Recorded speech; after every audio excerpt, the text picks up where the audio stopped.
मेरी ज़िंदगी में आ जाते हैं दादा जगन्नाथ जी। दादा जगन्नाथ जब मैं शायद 8, 9, 10 साल का होऊंगा, यानी कि लगभग 75, 76 सन की बात होगी। हमारे गांव में राज्यों ने एक मटका था और वो मटका काफ़ी भारा था। आजकल तो ये जो मटके बजाव हैं ये छोटे छोटे हैं, वो भारा था। या तो भारा उनकी ज़रूरत थी या वो अरेंज ही भारा वाला हो पाया होगा। एक बैंजो और मैं नौकरी लगा था और उसी टाइम हमारे घर वालों ने राजकिशन जी को बुला लिया। फ़ोटो भी लिए थे अपने, और जो फ़ोटो थे वो ख़राब हो गए थे। आज वो नहीं है मेरे पास, क्योंकि मेरे बड़े भाई ने वो कैमरा खोल दिया। अब भाई देखो फ़ोटो कैसे क्या आ रहे हैं, और भी घर वालों के फ़ोटो भी थे उस, और लेकिन वो जो कैमरे होते थे वो अंधेरे में खोलने होते थे, तो लाइट पड़ने से वो सारी रील ख़राब होगी। नहीं तो राजकिशन जी के साथ भी मेरे फ़ोटो थे। मैंने क्या किया, जो पैसे आते थे, मैं कभी गायक वाले पैसे जो मेरे होते हैं, मैं कभी ये पैसे रखता नहीं था अपने पास, तो मैंने सारे सबको बांट दिया। तो रणबीर जी ने मुझे धमकाया था कि इतना समझदार मत बन। उस टाइम पे ये मोबाइल भी भाई चले थे, मोबाइल की कॉल भी महंगी पड़ती थी। एक नेक इंसान जिसको बोलते वो पालेराम जी थे, अपनी लाइन की बात करें तो। क्योंकि इनके मुँह से मैंने ये भी सुना है, जब किसी के प्रोग्राम में अपने पैसे लेते थे, कभी पैसे के लिए इन्होंने किसी से कहा सुने नहीं करी, इतने लगेंगे, ये होगा, कम है, ये है। क्योंकि इनके मुँह से मैंने एक बात सुनी थी, तो रणबीर जी की भी मानता है। इन्होंने मेरे को क्या कहा था कि हर जगह पैसे का प्रोग्राम नहीं होता, कुछ प्रोग्राम जान पहचान के होते हैं, कुछ प्रोग्राम रोटी पानी के होते हैं भाई। तो तेरे तो हम रोटी पानी पा रहे थे, तू पीछे किस बात के दे हैं। तो ये मास्टर सतबीर जी का मेरा पहला मुलाकात, और मास्टर जी रणबीर, बाली, पालेराम जी ये आए हुए थे। तो मैं अपना राउंड निकाल के गया, तो मास्टर जी और पालेराम जी एक साइड में बैठे थे पार्क में, कोने में, पब्लिक से दूर। वहाँ पर मेरे को बुलाने के लिए आए जुए वाले कृष्ण, कि भाई तेरे को मास्टर जी बुलाओ हैं। मैं मास्टर जी के पास गया, भाई कौन सा गाँव से, कैसे, सारी पूछी, कहाँ रहता, क्या करता। बोला भाई तू मार्केट में आया कर, मैं तेरी कोई कमी नहीं बता पा रहा, तू तो बड़ा अच्छा गायक है यार, तेरा नाम तो कहीं है ही, तो बता दियो। कुदरती मैं गुड़गांव मकान बनाने लग रहा था। रणबीर ने अपनी डायरी निकाली, जेब में रखा था। बोला लो इस पर लिख दो और अपने साइन कर दो, कहते हम जायर को हम मना कर दिया हमारे को।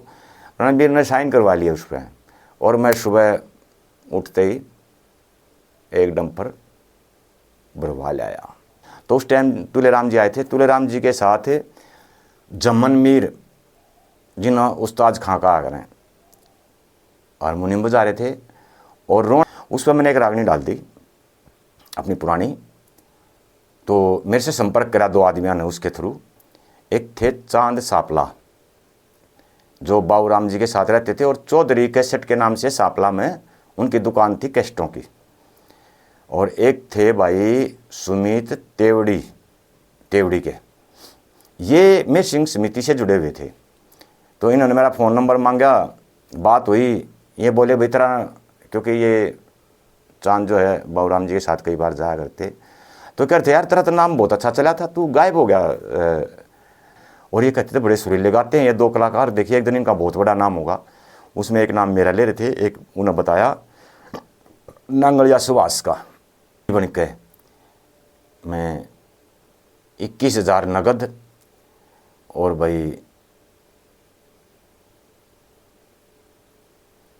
थाली में भी शायद 11,000, और भाई माड़ा मूड़ा जो भी पूरा जो अपने में जो सिस्टम होता है ना, मान मून जो भी कुछ है, तो मैंने जब वो हिसाब लगा था, मैंने मतलब 41,000 रुपये खर्चा किया था उस पर। तो ये मेरा सौभाग्य था कि मेरे को भगवान ने इस जन्म में एक ऐसा मौका दिया, अब जो मेरा पुनदान शायद सही जगह लगा है। मैं ज़िंदगी में बड़ा खुश। और मैं हरियाणवी लोक गायक जोगिंदर सिंह मलिक आप सभी को नमस्कार करता हूं। भाई मैंने एक चैनल बनाया है अपना, देहाती हरियाणा। जैसे कि कुछ लोग अपने ऊपर किताब लिख के जाते हैं, भाई मेरा जीवन में क्या क्या घटनाएं घटी, क्या क्या मैंने दिक्कत आई, क्या क्या सफलता मिली। तो मेरी इच्छा है कि मैं भी अपने बारे में अपना पूरा जीवन परिचय इस वीडियो के द्वारा बताऊं। हाँ, पर इसमें एक चीज़ और है कि जिस भी भाई में कोई खासियत है, चाहे कोई कलाकार है, लेखक है, या हरियाणी संस्कृति से किसी भी तरह से जुड़ा हुआ कोई भी मुद्दा लेके मेरी कोशिश रहेगी कि मैं आप लोगों को भी एक इंटरव्यू में लेता रहा करूँगा। वो हम आपस में बातचीत कर लेंगे। जिसके पास जो खासियत है, कुछ अपनी भावना रखना चाहता है, तो मैं इस चैनल पर आप लोगों को मौका दूंगा। अब मैं शुरुआत करता हूं अपने जीवन से। मेरा गांव डबरपुर सोनीपत के अंदर, बहुत छोटा गांव है। यानी कि मेरी जो प्राइमरी शिक्षा हुई 5वीं तक, वो गांव छोटा है तो 5वीं तक का स्कूल था। उसके बाद में हमें जाना पड़ा स्टावली, जो कि दादा राम स्वरूप कवि हुए हैं, उनका गांव है स्टावली। वहाँ 8 तक का था, वहाँ जाना पड़ा। उसके बाद फिर हमें 9वीं में जो है हमारे साथ में पड़ता है एक पुरखास गांव, तो वहाँ जाना पड़ा। पुरखास गांव मेरे घर से लगभग 3 किलोमीटर पड़ता है, तो हम पैदल जाते थे। और फिर बाद में घर वालों ने साइकिल दे दी, तो उससे आते जाते थे। फिर ये मेरी शुरुआत हुई। लेकिन इसी बीच में क्या होता है, मेरी ज़िंदगी में आ जाते हैं दादा जगन्नाथ जी। दादा जगन्नाथ जब मैं शायद 8, 9, 10 साल का होऊंगा, यानी कि लगभग 75, 76 सन की बात होंगी, हमारे गांव में आए थे और चौमासे के दिन थे। तो उस टाइम बरसात भी बहुत हुआ करती, आज से 35, 40 साल पहले बात करें हम, बहुत बरसात होती थी। तो गांव में पानी भरा हुआ था। बरसात की वजह से छत पर उनके भजन हुए थे, जो मेरा पूरा याद है। जगन्नाथ जी ने एक मटका था, और वो मटका काफ़ी भारा था। आजकल तो ये जो मटके बजाओ हैं ये छोटे छोटे हैं, वो भारा था। या तो भारा उनकी ज़रूरत थी, या वो अरेंज ही भारा वाला हो पाया होगा। एक बैंजो और दादा जगन्नाथ जी गायक। तो ये 76, 75 साल की बात है। मेरी पहली मुलाकात जो रागनी की दादा जगन्नाथ जी से हुई थी, तो बड़ा अच्छा लगा था। मेरे में बचपन था, कुछ समझ में नहीं आया था, पर शायद उन्होंने जैनी चोर का किस्सा गाया था। उसके बाद में हमारे गांव के पास है स्टावली गांव। यहाँ पर मांगेराम सरपंच हुआ करते और रागनी के बड़े शौकीन थे। मेरे ख्याल में उन्होंने कोई कलाकार नहीं छोड़ा होगा जो उन्होंने अपने गांव में नहीं बुलाया हो।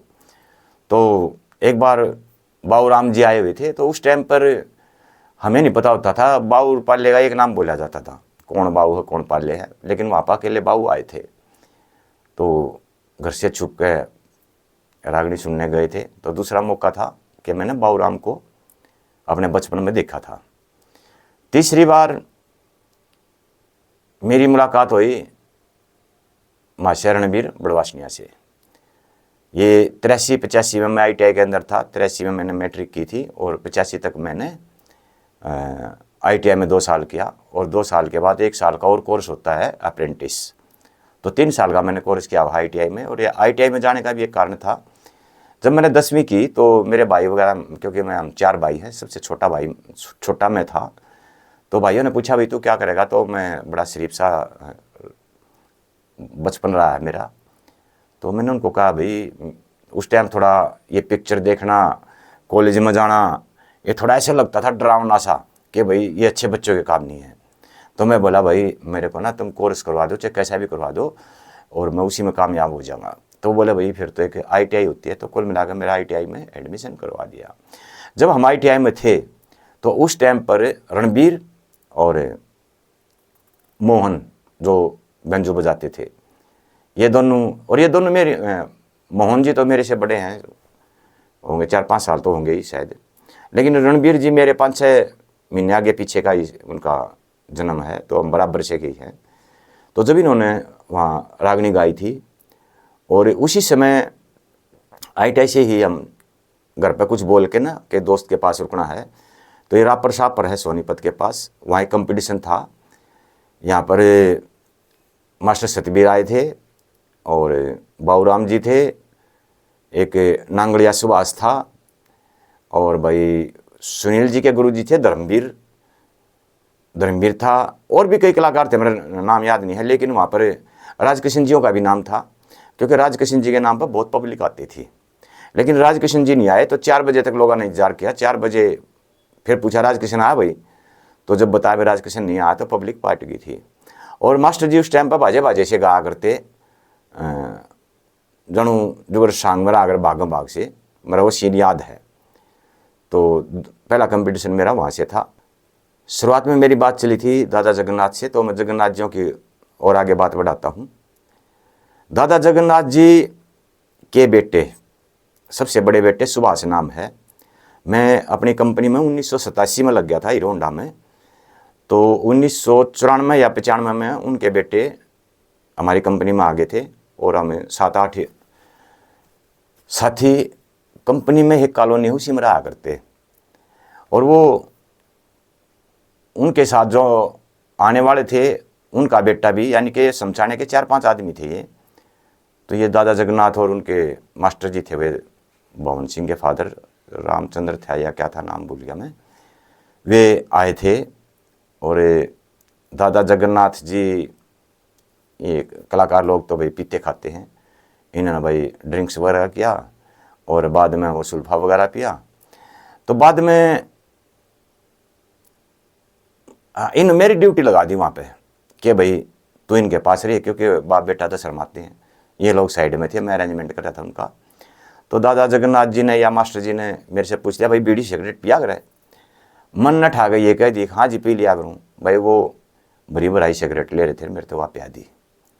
मैं पी गया, मेरा 7 दिन मन नशा टूटा। यानी कि संडे को गांव में जाया करते, गांव में गया, ट्यूबवेल के नीचे नहाया, तो ज़िंदगी में सुल्फा पीना मेरा पहला और आखिरी दिन था वो। उसके बाद मैंने कभी ज़िंदगी में नहीं देखा इसका टेस्ट क्या होता है, क्योंकि मेरे को अच्छा नहीं लगा वो। और जब ये संबंध हमारे जुड़ गए तो मैं दादा जगन्नाथ जी से जुड़ गया। उनका लड़का हमारे पास था, तो उन्हीं में से एक के भाई की शादी थी जो हमारे साथ काम करते थे। मैं जगन्नाथ जियों के गांव में जाना हुआ, प्रोग्राम था उनका दादा का। तो मैंने वहाँ पे एक भजन गाया था, जो हमारा आज भी लोग एक भजन और एक रागनी सुनना बहुत पसंद करते हैं, यशोदा तेरा लाल मने पीट ना पड़े।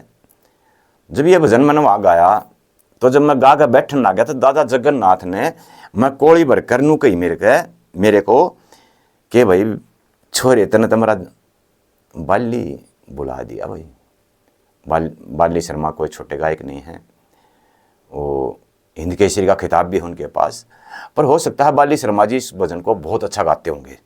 तो उन्होंने मतलब वो इतना प्यारा लगा दादा जगन्नाथ जी ने, ये शब्द उन्हें कहना पड़ा, भाई मेरा बाली बुला दिया था ना। तो मैं साथ साथ ये कला की बात भी करता रहूँगा, अपनी जॉब की भी बात करता रहूँगा।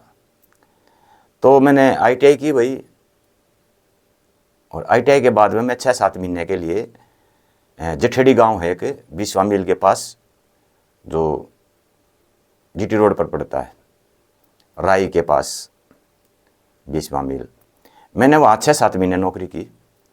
तो मेरे गांव से 18-20 किलोमीटर सोनीपत और 18 के करीब वो जठेड़ी गांव था। लगभग एक साइड 40 किलोमीटर, यानी कि 80 किलोमीटर रोज़ मैं साइकिल चलाता था, क्योंकि मैं मेहनती बहुत था और ईमानदार था। भाई ने भी मना किया मेरे को कि भाई इतनी दूर साइकिल मत चला। तो और वो ड्यूटी मेरी 6-7 महीने जो किया था, उसमें सर्दी भी बीच में थी, धुंध भी होती थी, लेकिन मैं ये इतनी दूर मैंने उस टाइम पे साइकिल चलाई हुई है। और मैंने ITI में जो कोर्स किया था ना, वो कोर्स इस तरह का था, यदि मैं अपना बाल पाड़ के आपको चेक करके बताऊं तो इसका 30वां हिस्सा उसका साइज़ बता दूंगा मैं आपको।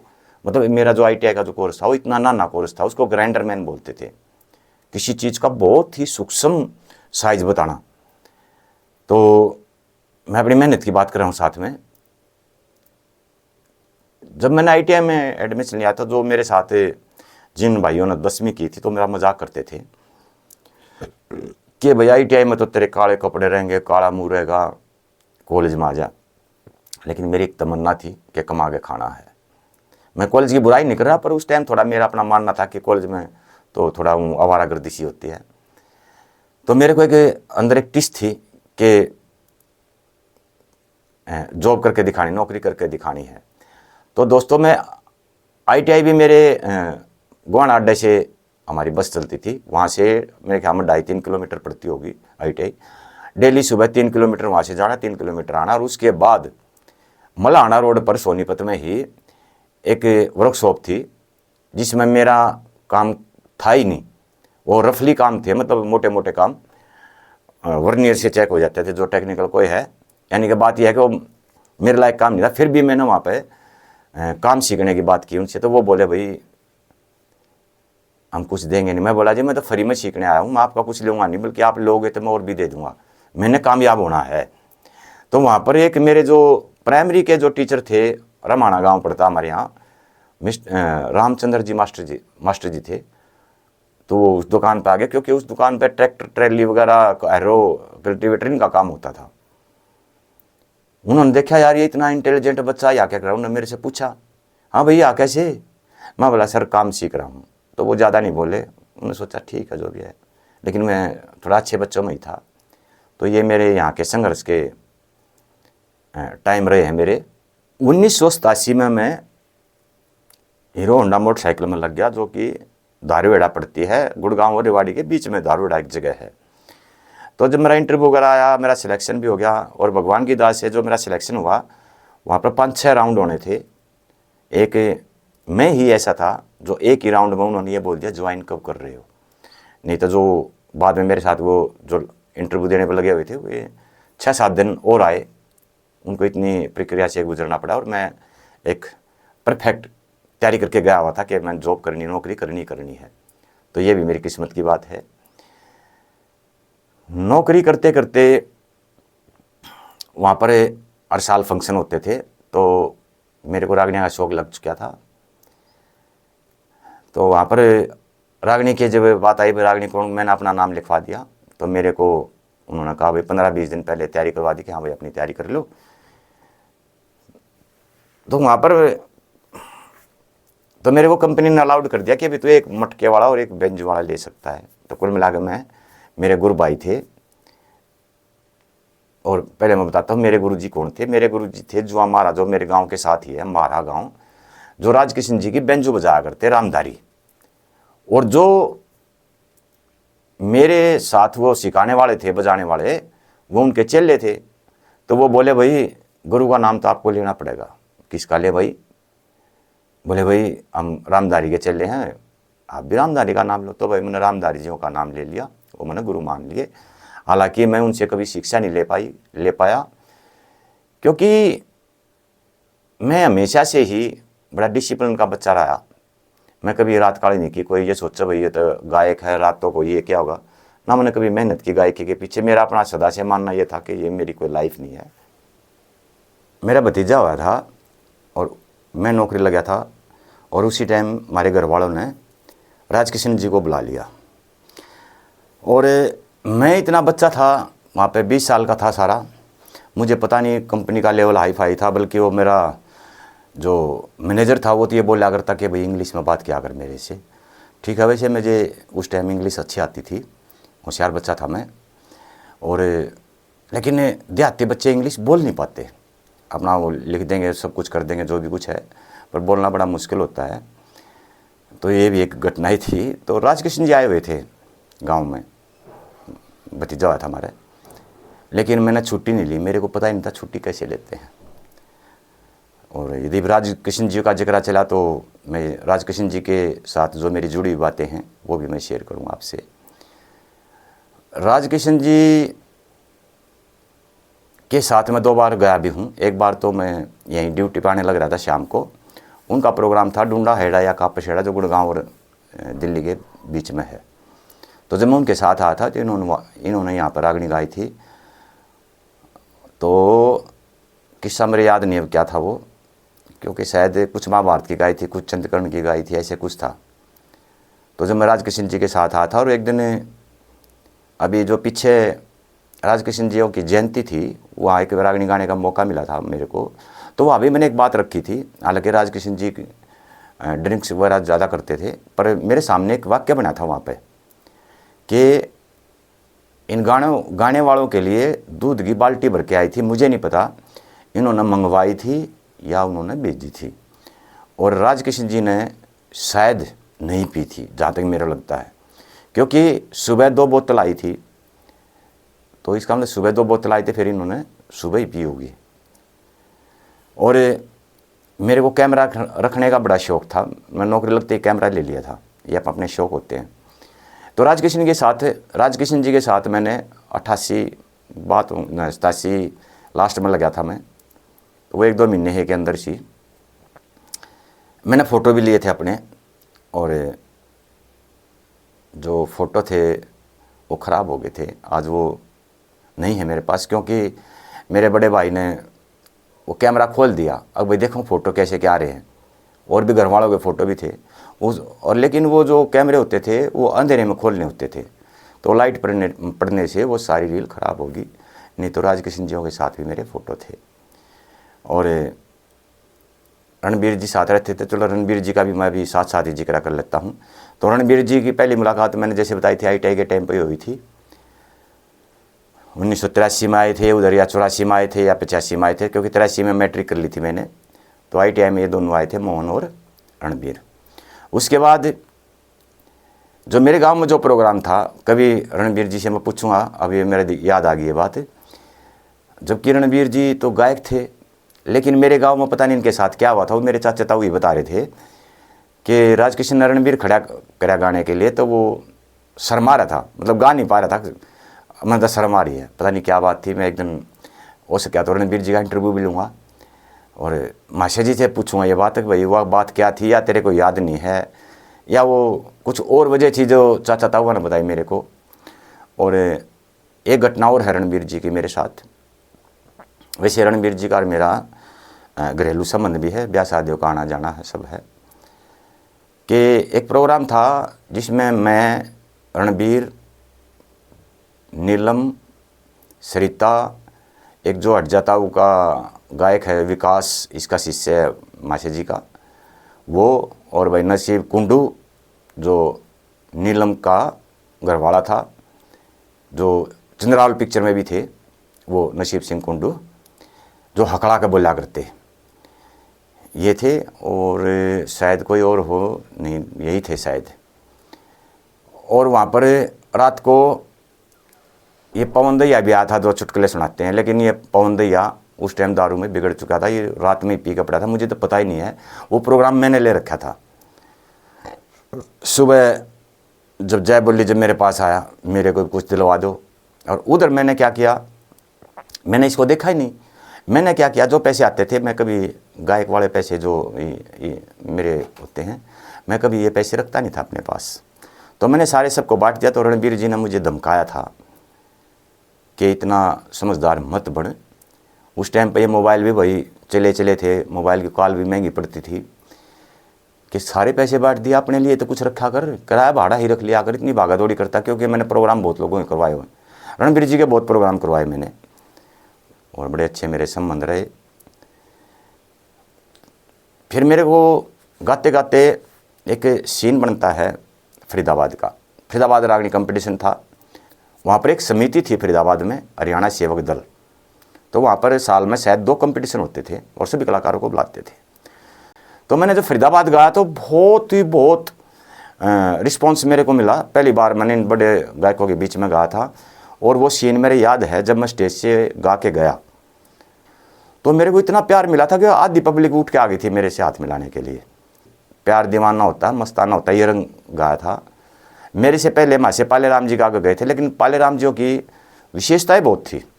एक नेक इंसान जिसको बोलते वो पाले राम जी थे, अपनी लाइन की बात करें तो। क्योंकि इनके मुँह से मैंने ये भी सुना है, जब किसी के प्रोग्राम में अपने पैसे लेते थे, कभी पैसे के लिए इन्होंने किसी से कहा सुनी नहीं करी, इतने लगेंगे, ये होगा, कम है, ये है। क्योंकि इनके मुँह से मैंने एक बात सुनी थी, जहाँ पैसे कम मिले थे, अपने साजिंदों को क्या कहा था, अरे भाई रोटी खा गए, इनकी दारू पी ली, अपना तुमने मनोरंजन कर लिया, कि ज़रूरी है हर जगह पैसे लेने। ये इनकी सोच थी माशा जी की। तो माशा जी की एक सोच ये थी, जब अपना राउंड पूरा कराया करते तो माशा जी हमेशा जो अगला कलाकार था उसके लिए वहाँ रुका करते। ये नहीं था जैसे आजकल अपना राउंड निकालते नुकान उतर कर चल पड़ते हैं। माशा जी में ये बात नहीं थी। माशा जी ने हमेशा वहाँ, और सबसे ज़्यादा मेरे को जो गाने का मौका मिला वो माशा पाले राम जी के साज पर मिला है। क्योंकि पाले राम जी को जहाँ भी मैं पहुँच जाता तो ये मेरे को गाने का मौका हमेशा दिया करते, और मेरे को सुरीला कलाकार कहा करते, जो मेरे को इनके साजिंदे बताया करते। और पाले राम जी ही ऐसे व्यक्ति थे कि एक बार गुड़गांव में कंपटीशन प्रोग्राम था, ये दयानंद आसरा खेड़ी जो भी है पुलिस वाले, और पाले राम जी का प्रोग्राम था लास्ट प्रोग्राम था, आखिरी ख़त्म होने वाला था, दिन का प्रोग्राम था। तो महाशय पालेराम जी ने मेरे को खड़ा किया था अपने साथ रंगकाट में, क्या जा तू भी आ जा, क्योंकि उनको विश्वास था ये अच्छा गाता लड़का। तो पालेराम जी की महानता का तो कोई मुकाबला ही नहीं है। यदि गायकी की बात करें हम लोग, तो सब गायकों में से सब जूनियर कलाकारों का कदर करने वाले महाशय पालेराम जी, कभी पैसे के ऊपर बात नहीं की। बाकी उनके जितने भी अभी साजिंदे काफ़ी हैं, और कई साजिंदे तो मार्केट में भी हैं। आप उनसे भी उनके बारे में पूछेंगे तो एक बहुत ही अच्छे व्यक्ति महाशय पालेराम जी। हाँ, महाशय रणबीर की भी एक बात और याद आ गई मेरे को। ये मेरी शादी में आए थे, जो गांव में प्रोग्राम किया था, तो ये इन्होंने प्रोग्राम कहीं और ले रखा था। तो जब तक मेरे गुरुजी एक महावीर कौशिक थे सांदल के, राम रतन कुराड़िया था, शायद सुरेश नैनिया भी था, और एक आधा छोटा कलाकार और होगा, क्योंकि फिर भूल जाते हैं जिनके नाम मार्केट में रहते हैं वही याद रहते हैं, जिनकी किस्मत में लिखा गाना।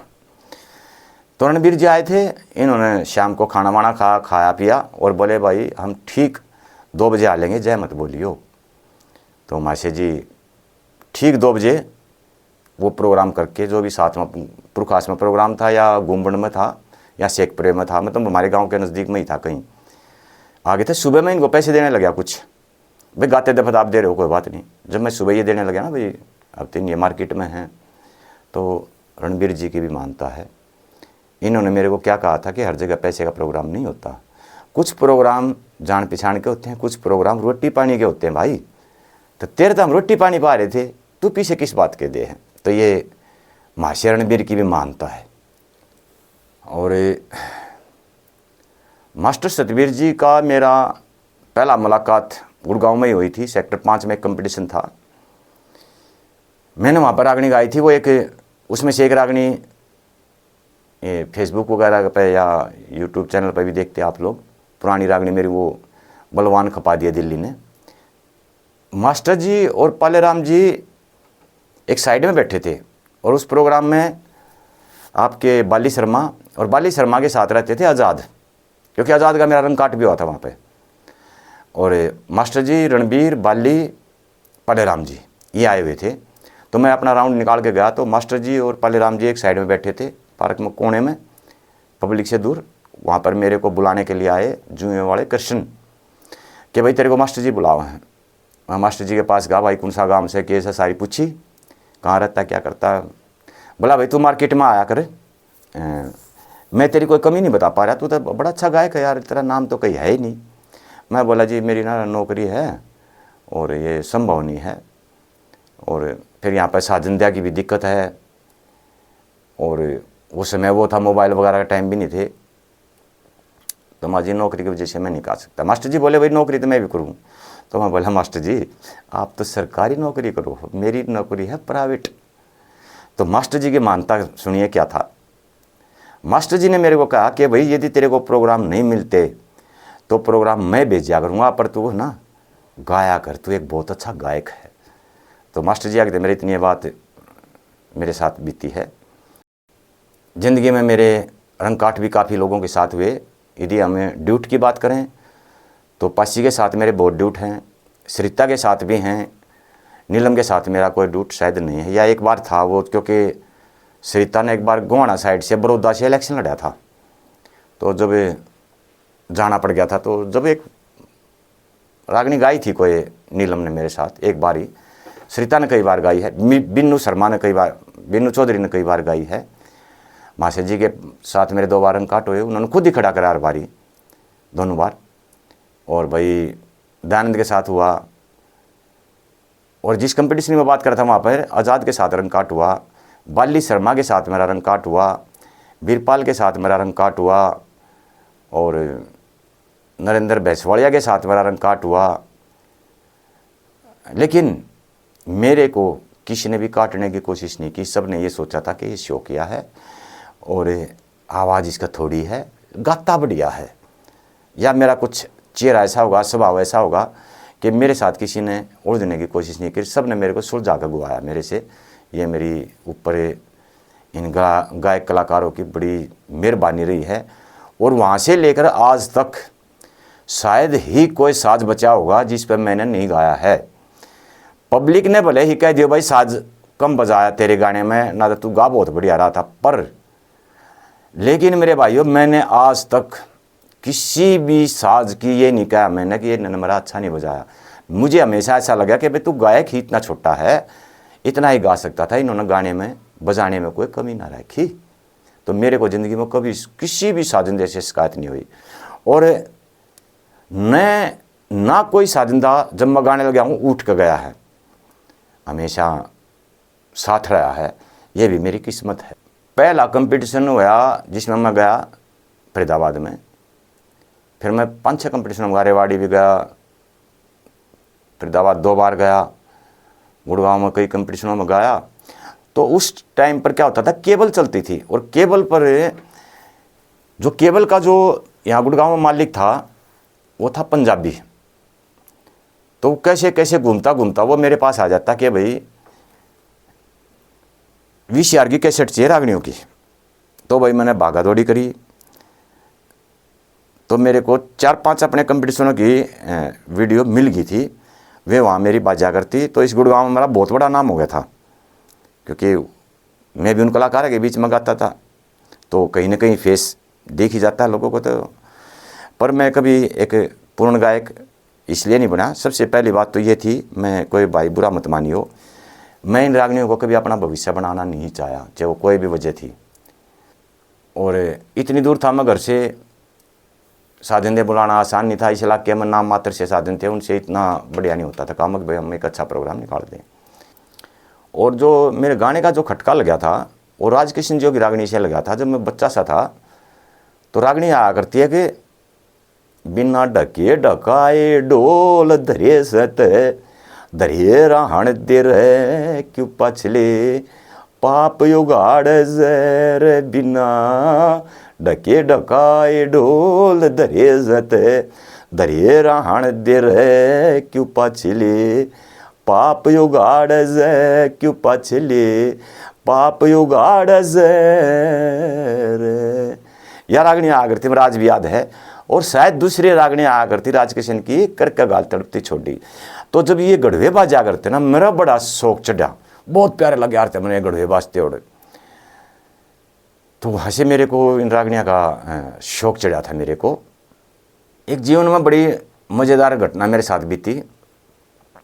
जो ये DSP है मनोज गौतम, पहले ये चोटी रखा करते ना, चोटी वाला कहा करते पुलिस में ये। तो इनके जो DSP वगैरह होते हैं वो थे सुखबीर या क्या दैया साहब थे बरोने के नाम, ऐसा ही कुछ नाम था उनका। तो इन्होंने कंपटीशन करवाया था, उसमें बाली बाऊ शायद मास्टर जी भी होंगे या नहीं थे, मास्टर जी नहीं थे मेरे ख्याल में, रणबीर और जो भी साहब काफ़ी कलाकार आए थे। तो घटना क्या घटी, मैं रणबीर के साथ बैठा था साइड में। तो वहाँ पर एक बंदा आता है जिसके क्रैशर थे, क्रैशर समझे तो जो ये मकान बनाते दफ़े क्रैशर यूज करते हैं ना, जो पत्थर फोड़ के, और ये काफ़ी करोड़ों का सौदा होता है। वो आ गया, उन्हें राम रमी करी, बोला जी आप गायक हो, ये हो वो बात सारी होगी। तो बोला दारू पी रखी थी उसने, नशा था फुल। बोला मेरे क्रैशर हैं, ये है, कभी डस्ट चाहिए, मतलब वो बदरपुर चाहिए तो बता दियो। कुदरती मैं गुड़गांव मकान बनाने लग रहा था। रणबीर ने अपनी डायरी निकाली, जेब में रखा था। बोला लो इस पर लिख दो और अपने साइन कर दो, कहता हम जाए को मना कर दिया हमारे को। रणबीर ने साइन करवा लिया उस पर। और मैं सुबह उठते ही एक डंपर भरवा लाया। तो उस टाइम तुलेराम जी आए थे, तुलेराम जी के साथ जमन मीर जिन्हें उस्ताद खां का आ करें हारमोनियम बजा रहे थे, और रोने के थे मदन खान ढोलक पे। जब तक मेरा इनसे जुड़ाव सा हो गया था, क्योंकि हम गुड़गांव, ये जमन मीर जी जो है खान साहब गुड़गांव में रहा करते, और कमल जो है कहीं नौकरी कर था, कैसे था वो खरखोदा में अपना घर बनाए हुए थे। तो इन्होंने मेरे को कहा ठीक है हम तेरी प्रैक्टिस करवाते हैं और तेरी कैसेट बनवाते हैं। उन आदमियों ने, उनके आपस में कुछ बात हुई थी, उन लोगों को कैसे हुई थी, मैं बीच में रहा था कि मेरी। तो कुल मिला के मैं रोहतक गया सैगल साहब के पास, पता लगा वहाँ रिकॉर्डिंग होती है। तो मैंने वहाँ पर अपनी वो रागनी रिकॉर्ड करी। तो सहगल साहब ने मेरे को वे और जताऊ की रागनी सुनाई कि मैं तेरी ऐसी रागनी बनाना चाहता हूँ, तू बहुत अच्छा गायक है, तो इनका कहाँ फंस गया, ये ट्रैक पे होता है काम और इस तरह होता है, ये होता है। उन्होंने दिखाया मेरे को, बड़ा अच्छा लगा। बोले 18,000 रुपये लगेंगे। भाई उस टाइम मेरी 18,000 रुपये तनख्वाह भी नहीं थी, तो मैंने मना कर दिया। नहीं तो उन्होंने ये कहा था कि हम तेरे को हरियाणा में ऐसा नाम कर देंगे, तू बहुत बड़ा गायक बनेगा, पर मैंने मना कर दिया। वो फिर मेरे को गुड़गांव में एक स्टूडियो था, लेकिन वो नया नया काम था, उसके पास लेके कि अभी इसके अंदर कैसियो के यानी कीबोर्ड के पीस डलवा दे, पैड बजवा दे, घुंघरू बजवा दे, उसमें काम शुरू कर दिया। तो वो काम मेरा वैसे ख़राब हो गया, वो कैसेट मेरी आई नहीं, उनसे वो ख़राब होगी, और जो रिकॉर्डिंग असली थी वो भी गायब ख़राब होगी। नया नया काम था, उनको काम आता नहीं था। लेकिन मेरे को एक फ़ायदा हुआ वहाँ पे, मैं वो कंप्यूटर चलाना सीख गया और मैं घर पे ले आया कंप्यूटर, और धीरे धीरे करके कुल मिलाकर मैं थोड़ा थोड़ा रिकॉर्डिंग करने लग गया। जब मैं रिकॉर्डिंग करने लग गया तो मेरे साथ कुछ ऐसे जानकार जुड़ गए कि छोटी छोटी वो मेरे से रिकॉर्डिंग करवाने लगे और स्कूल के करवाने लग गए। तो उसके बाद में दोस्तों मैंने गाना बजाना बिल्कुल बंद और वो रिकॉर्डिंग शुरू कर दी। तो मैं गुड़गांव में एक मान्य हुआ रिकॉर्डिस्ट हो गया। स्कूल प्ले समझे तो स्कूलों में क्या होता है, जैसे एनुअल डे है या कोई उनका फंक्शन है, तो वो पहले बच्चों की ना वॉइस रिकॉर्ड करवा लेते हैं, आवाज़। जैसे कोई नाटक तैयार कर लिया, ये रामायण कर ली, महाभारत कर ली, कृष्ण लीला कर ली, पॉल्यूशन के ऊपर कर लिया, 4 दिशाओं का कर लिया, भारत माता के ऊपर कर लिया। तो वो बच्चे आते हैं और वो अपनी आवाज़ देकर चले जाते हैं, और आवाज़ जब वो ठीक करके मैं उनको दे देता, फिर वो स्टेज पर वो आवाज़ चलती और बच्चे उस पर एक्टिंग करते। ये मेरा बहुत अच्छा काम चला। तो मैं भूल गया रागनी क्या होती हैं, कहाँ क्या होता है। लेकिन हुआ क्या कि मैंने वो मेरे साथ जो टीचर लोग जुड़े थे, वो मैडमें ज़्यादा थी, वो कहने लगी सर आप सोशल मीडिया पे भी आओ ना, आजकल ये फेसबुक चलाते हैं लोग। मैं बोला मेरे को चलाने आता है, तो मैंने कि ये चला ली, वो फेसबुक चला दी मैंने। उस पर मैंने एक रागनी डाल दी अपनी पुरानी।